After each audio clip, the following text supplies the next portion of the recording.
Pemirsa, 3 remaja hilang ditemukan meninggal dunia di kawasan Danau Kueri, bekas galian tambang Cigudeg, Kabupaten Bogor, Jawa Barat. Terungkap korban tenggelam saat melakukan metode mandi untuk pengobatan alternatif.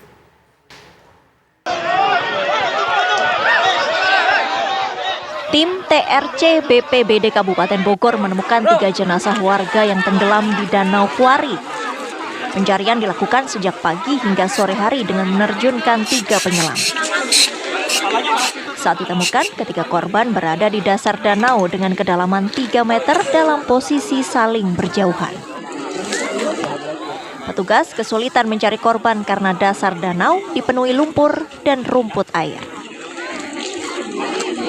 Golobet kosong di kedalaman 3 meter dan ditemukan kembali oleh tim SAR gabungan dengan melakukan penyelaman.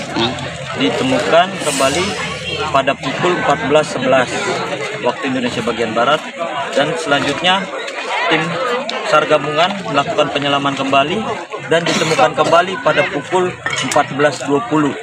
Korban yang tenggelam ini sesuai dengan laporan yang kami terima atas nama David yang pertama, yang kedua Badrul Salam, yang ketiga Cecep. Sebelumnya, 4 remaja diketahui menjalani pengobatan alternatif di danau bekas galian tambang.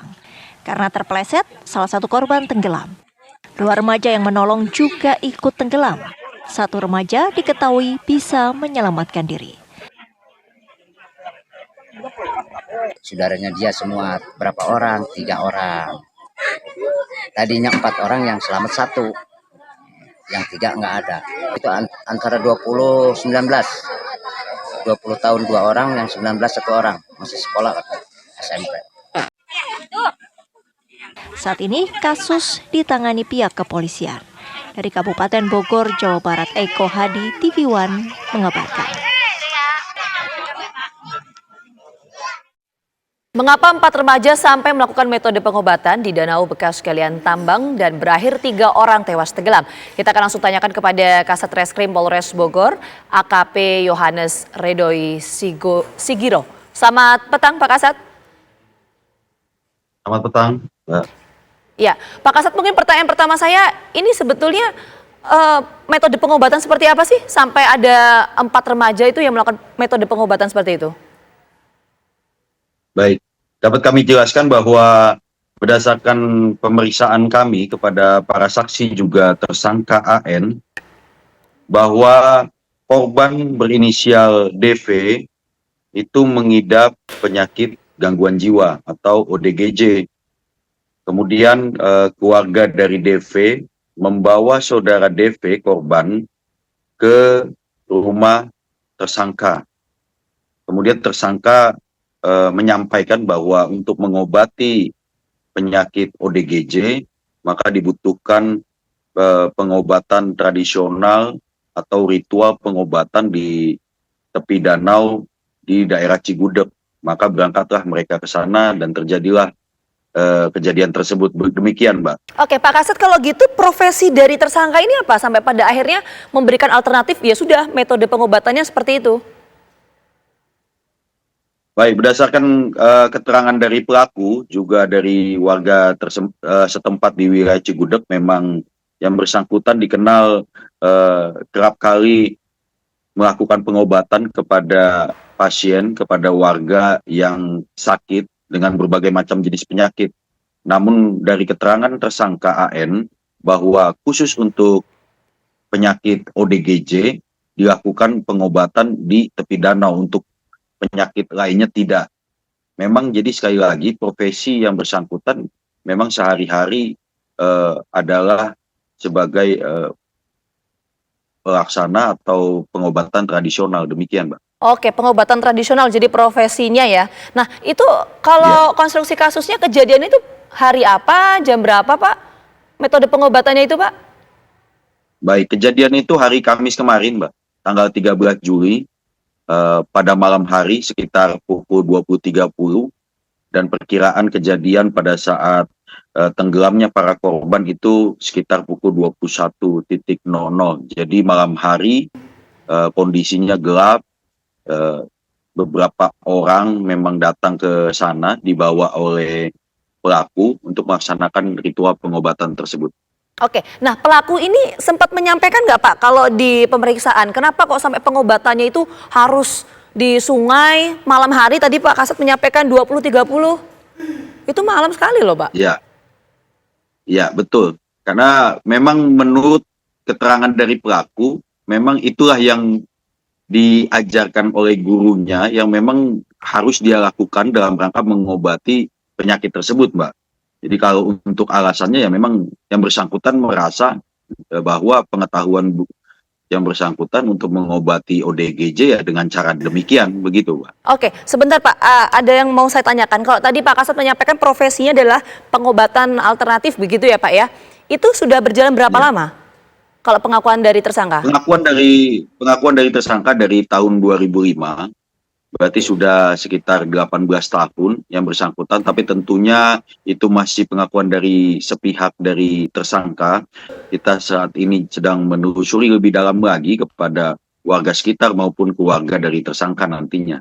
Oke, Pak, Saat ini tersangka sudah kami periksa secara intensif dan dalam status penahanan dari penyidik Satreskrim Polres Bogor. Oke, Pak, selama 18 tahun ya pelaku ini atau tersangka berprofesi sebagai pengobatan alternatif, ada hal serupa seperti ini yang terjadi nggak Pak?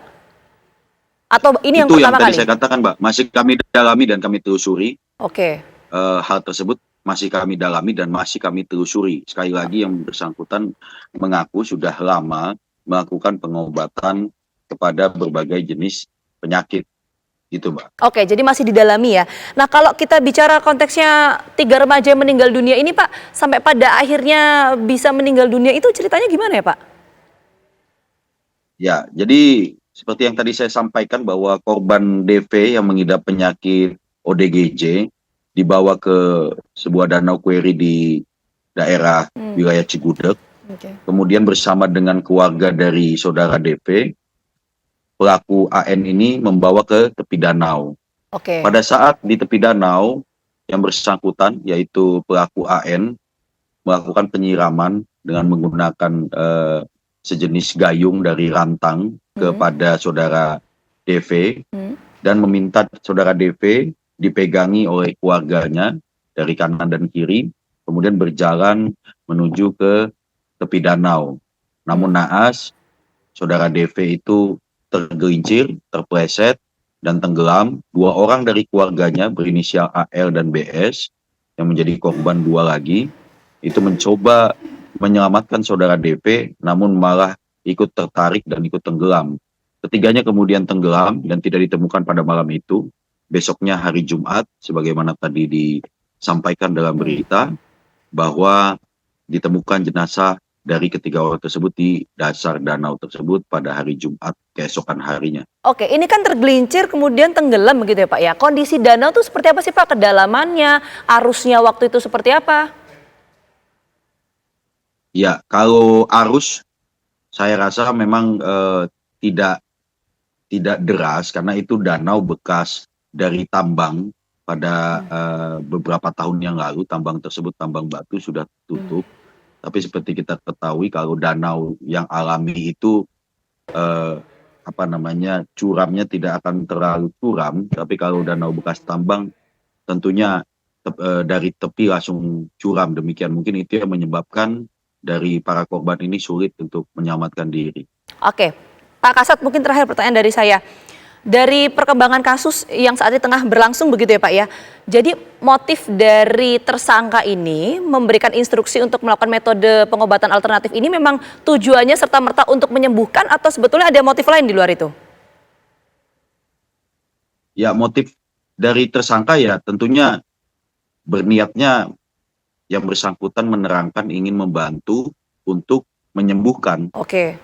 Namun malah berakhir tercabutnya nyawa 3 orang ini.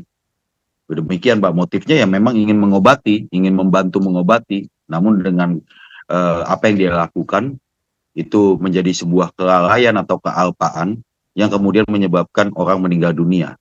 Oke, Demikian, Mbak. makanya ditetapkan tersangka karena kelalaiannya itu ya Pak ya, bukan ada faktor lain atau motif lain di balik hal itu. Oke, baik. Nanti kita tunggu perkembangan penyidikan seperti apa. Sekali lagi terima kasih banyak Pak Kasat sudah berbagi informasi bersama kami di Kabar Petang.